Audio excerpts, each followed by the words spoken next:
அடுத்து உலகத்திலேயே இல்லாத ஒரு வழக்கு போடப்பட்டது. அதாவது இந்தியாவில் மொத்தம் 3.5 லட்சம் கற்பழிப்பு வழக்கு போட்டிருக்காங்க. ஃப்ரீடத்துக்கு அப்புறம், இண்டிபெண்டன்ஸ்க்கு அப்புறம் 3.5 லட்சம் கற்பழிப்பு வழக்கு போட்டிருக்காங்க.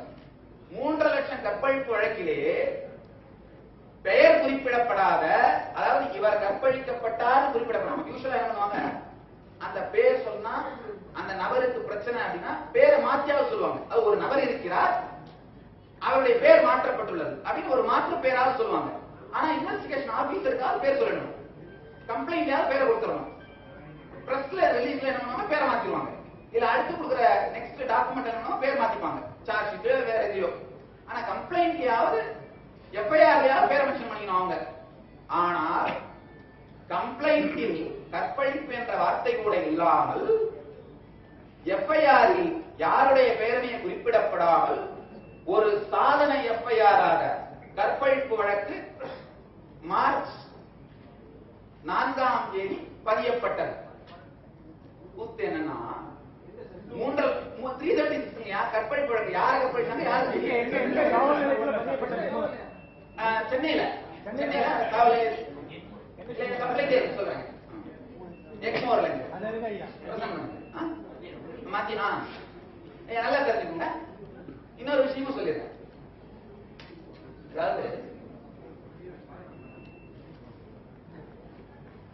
இதுவரைக்கும் இந்தியாவில் இந்த மாதிரி பேர் இல்லாமல், இப்ப பேர் ஒரு நபர் இருந்து பேர் மாற்றம் செஞ்சா பரவாயில்ல, அப்படி இல்லாம பேரே இல்லாமல் பதியப்பட்ட முதல் கற்பழிப்பு வழக்கு 376. என்ன சொல்றேன், ரொம்ப தெளிவா சட்டப்படி சரியான வார்த்தையை யூஸ் பண்ணிட்டு இருக்கு.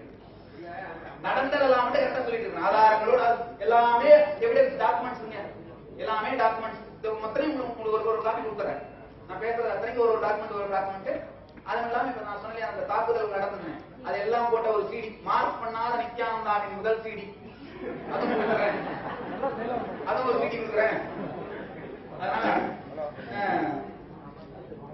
376 கற்பழிப்பு வழக்கு போடப்பட்டது.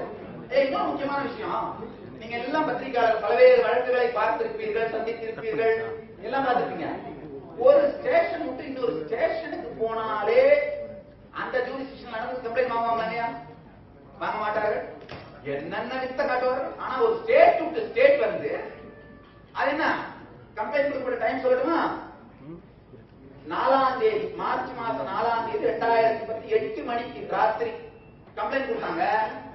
கம்ப்ளைண்ட் கொடுத்த நபர் நேரடியா எந்த விதத்திலையும் பாதிக்கப்படல, அவர் கற்பழிக்கப்படல, இல்ல அவருடைய நேரடியான உறவினர்கள் கற்பழிக்கப்படல, அவர் கற்பழிப்பு கொடுத்தாரு, யார் பேரையுமே சொல்லாம கற்பழிப்பு வழக்கு பதியப்பட்டது. அது மட்டும் இல்ல, அது எஃப்ஐஆர் எப்ப மாறுச்சு, உடனடியாக.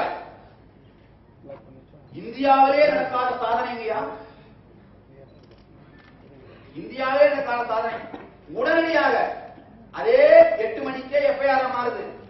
இன்னொன்னு 8 மணிக்கே இன்வெஸ்டிகேஷன் ஆரம்பிச்சிருச்சு, ஆக்ஷன் எடுத்தாச்சு.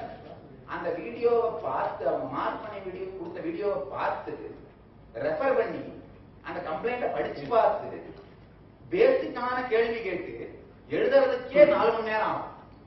ஆனா 8 மணிக்கு கொடுத்த கம்ப்ளைண்ட் 8 மணிக்கே எஃப்ஐஆர் ஆகி 8 மணிக்கே இன்வெஸ்டிகேஷன் ஸ்டார்ட் ஆகி மறுநாள் காலையிலேயே போலீஸ் அதிகாரி அனௌன்ஸ் பண்றாரு, இந்த குற்றங்கள் எல்லாம் நடந்திருப்பதும் அவை பெங்களூரில் நடந்திருப்பதும் உறுதி செய்யப்பட்டு விட்டதாம். பாவம் காவல்துறை அதிகாரிகள் என்ன செய்வார்கள்? இது என்ன ஒழுக்கம் சார்ந்த விஷயம் வந்து டிவியில போட்டு உங்களுடைய மீடியால போட்டு விட வேண்டியதானே?